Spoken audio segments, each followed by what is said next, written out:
Only someone with an anxious attachment style can truly handle someone who's avoidant. Why is that? Because anxious and avoidant types are naturally complementary in both how they act and who they are. The anxious one is intense, energetic, emotionally expressive. The avoidant is independent, self-reliant, and values their space. They each see in the other what they feel they're missing, but deep down, they're both just people who are scared of not being loved. It's like watching two soldiers quietly battling it out emotionally. In this dynamic, the anxious person usually takes the lead in pushing the relationship forward, while the avoidant one may seem calm and compliant on the surface. What attracts the anxious type is the avoidant's strong sense of boundaries, and the avoidant is drawn to the anxious person's warmth and outgoing personality.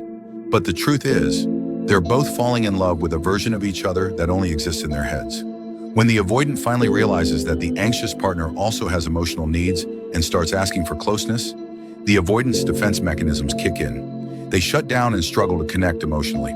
Meanwhile, the anxious partner is still clinging to that idealized version from the early days, still lost in the honeymoon phase fantasy. The anxious one places all their hopes for love on the avoidant, believing that if they just give enough, love will be returned. But avoidants tend to be deeply distrustful of others.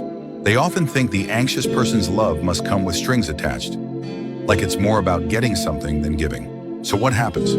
Two people with low emotional security end up in a push-pull cycle. One moves forward, the other backs away. That said, there's something to be said for the growth that can come from this kind of relationship.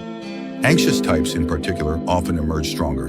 After the breakup, they're more likely to reflect, adjust, and slowly move toward a secure attachment. It hurts, sure, but it's also one hell of a crash course in emotional growth for both of them.